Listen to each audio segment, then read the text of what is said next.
From the heart of Africa, Burkina Faso shines anew.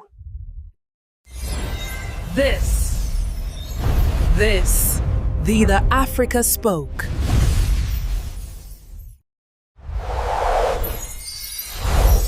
Don't forget to subscribe for more powerful African stories. There's a place where light doesn't come from the government. It doesn't come from bills. It doesn't come from permission. It comes from defiance. In this remote village, forgotten by plans, ignored by progress, every home runs on solar. Not because it was given to them. Not because they were saved. Because they got tired of being left behind. No cables from the grid. No fuel trucks. No officials. Just homes that light up each night, powered by parts pulled from trash, ideas born in frustration, and a fire to never wait again. And here's what makes it truly remarkable. They didn't just fix their darkness. They exposed ours. We live in a world that talks endlessly about solutions, while entire communities still sit in the dark. Over 700 million people have no access to electricity. That's not just an inconvenience. That's a system failure. Because electricity is life. No power means no clean water pumps, no vaccines kept cold, no phones to call for help, no lights for children to study by, no fans in heat waves, no heaters in cold snaps. And yet, despite decades of development, billions in funding, and endless strategy papers, the darkness remains. Why? Because the model is broken. We've tried to solve a deeply local problem with top-down blueprints. We've handed out aid, not agency. Imported solutions instead of cultivating local systems. We invested in complexity, when what people needed was something simple, sustainable, and theirs. Meanwhile, the village in this story stopped waiting. They didn't ask for funding. They didn't wait for a conference to name their issue. They just started building, quietly, urgently, like their lives depended on it. Because they did. So the question isn't how did they do it, it's why haven't we listened sooner? His name is Arouna. No last name on government records. No LinkedIn, no PhD, just Arouna. Father, farmer, fixer of things. He grew up in a place where progress meant hearing that your cousin in the city got a fan that worked, where you bathed before sunset, ate early, and prayed the wind would come before the heat took your sleep. He remembers what the experts never measured, how silence falls over a village when the only flashlight dies, how children hold their breath when their mother says, "We'll study tomorrow if we find candles." He didn't start with ambition. He started with irritation. It started small, a dead phone, a busted torch. He cracked them open just to see what was inside.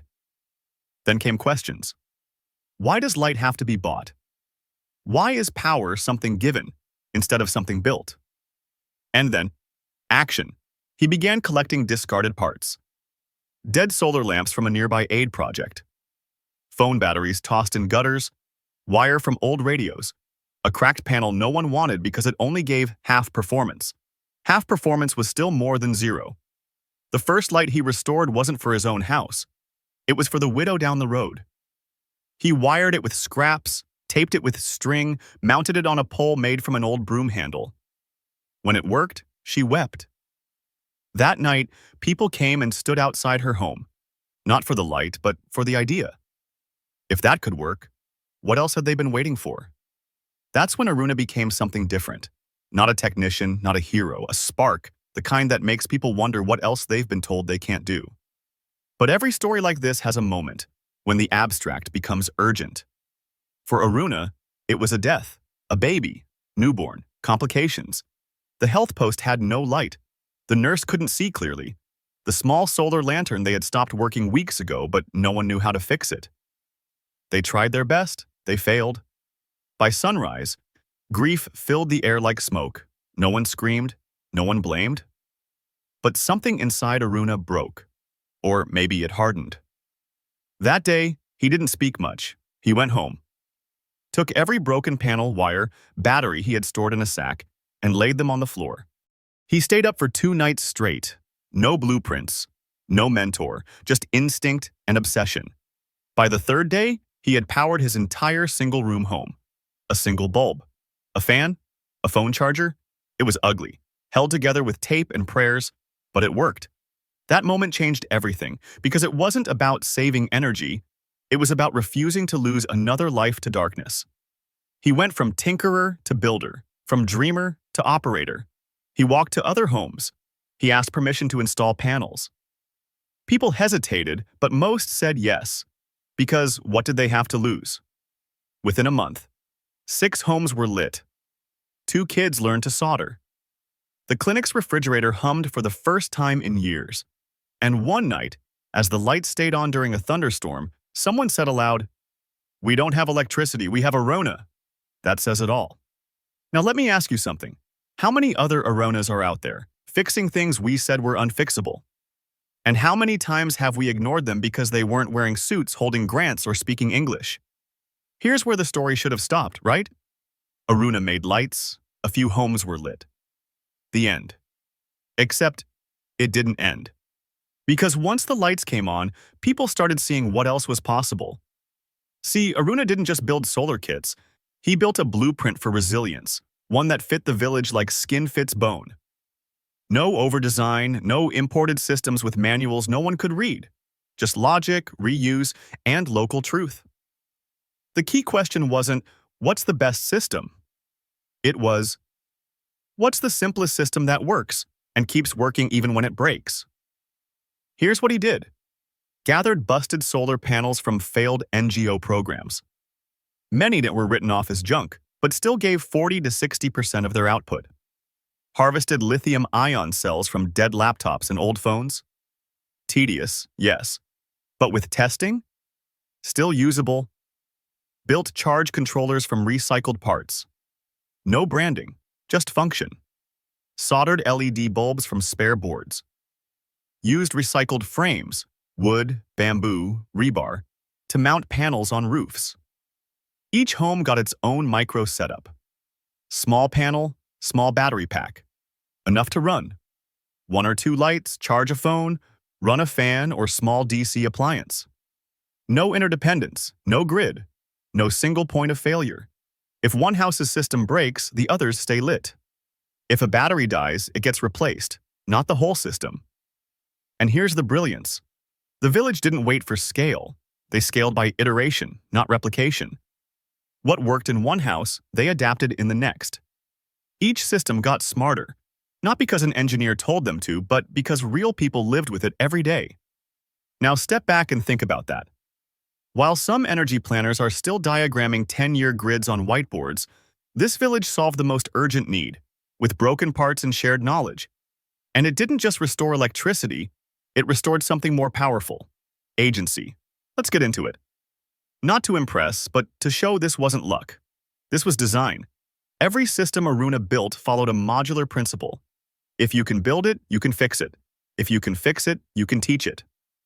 Here's a typical setup. Solar panel. Second-hand, usually $30–80.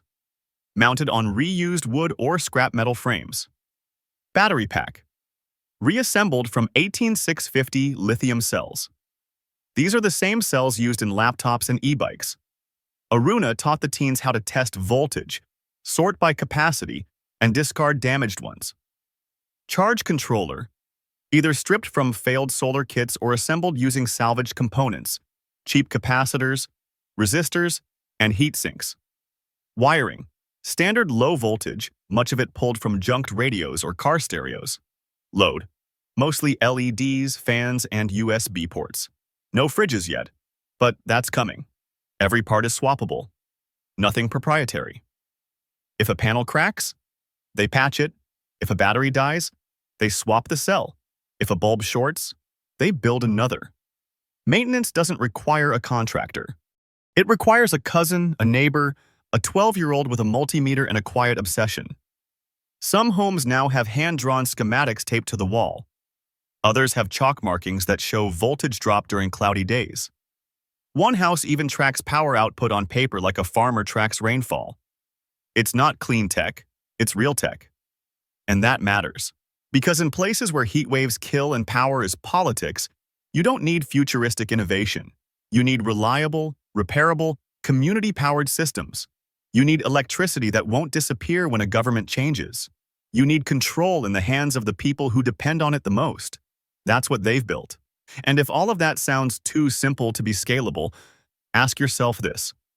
What's more scalable than something that already works and teaches itself to grow? The lights didn't just change what people could do, they changed what people believed they were allowed to do.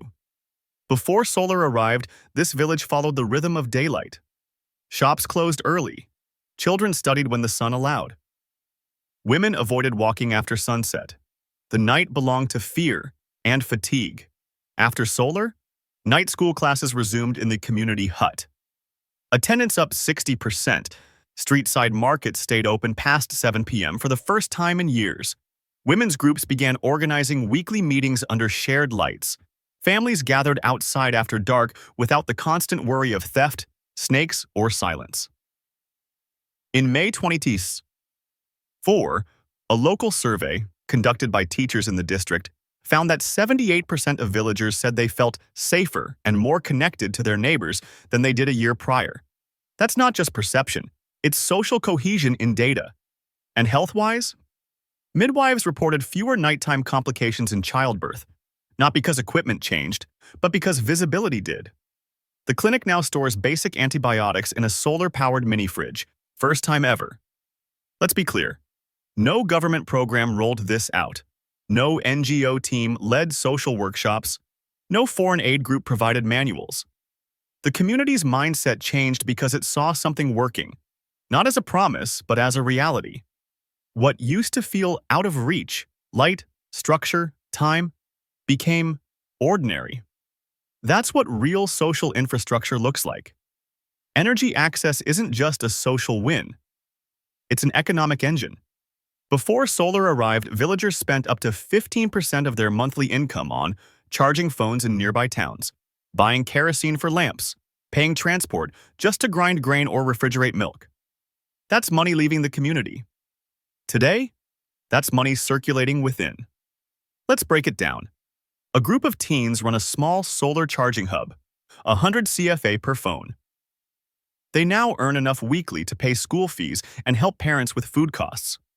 One woman sells solar-chilled hibiscus drinks. On hot days, she clears more than 5,000 CFA in a single afternoon. A tailor added night shifts thanks to reliable lighting. Her productivity doubled. She now trains 2 apprentices.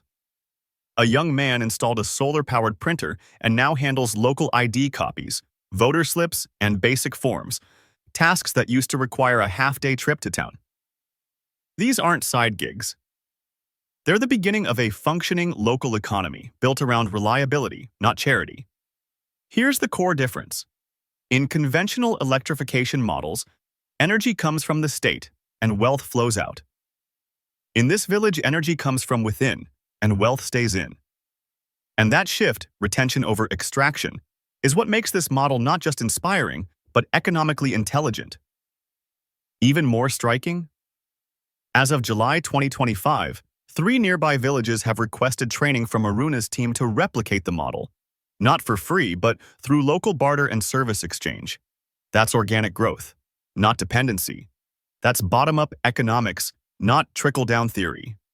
So the real question is, if this level of economic transformation came from $0 in outside funding, what could happen if we actually backed models like this, on their own terms? The world didn't come looking for this village, but it couldn't ignore what it saw. In early 2025, a clip of Arouna showing school children how to test solar batteries, recorded on a basic phone, went viral on TikTok. Over 2.1 million views in a week.